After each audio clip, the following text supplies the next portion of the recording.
Sariwa pa kay Rogelio ang iniwang takot at kaba ng sunog na tumupok sa kanilang bahay sa Barangay Remus 3 noong gabi ng Lunes, ika-21 ng Agosto.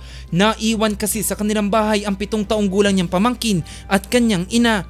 Parang nag-nervous po ako kasi yung mga kasama po namin sa bahay, nasa trabaho po sila. Sa pagbalik niya sa kanilang bahay, tanging pundasyon at dingding na lamang ang natira. Yun, wala na po yung mga tirahan namin, mga gamit. Parang magbaback to zero lahat po. Ayon sa barangay, 12 pamilya o 32 individual ang nasunugan. Ang iba nananatili sa evacuation center habang ang iba ay nakatira muna sa kanilang mga kaanak. Ang ilang nasunugan pahirapan sa pagkukumpuni ng bahay. So far po, meron po, bumabalik po sila doon. Nililinisan na po nila yung site po. May mga nagpapatayo na rin ng mga makeshift na pwede nilang gamitin.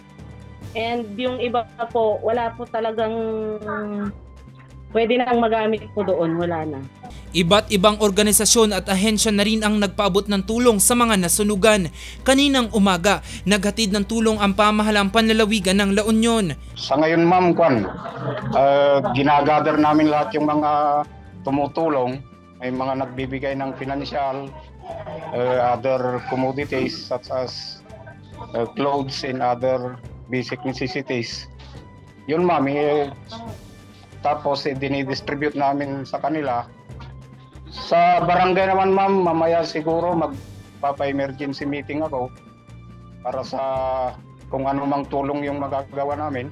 Sa inisyal na investigasyon ng BFP, nagsimula umano ang sunog sa pagsabog ng circuit breaker ng isa sa mga bahay na nasunog. Inaalam pa ng BFP ang kabuuang halaga ng pinsalang iniwan ng sunog. Maaari namang dumulog sa barangay hall ng Remus 3 ang mga gustong mag-donate para sa mga nasunugan. Jose Robert Inventor para sa Luzon Headlines.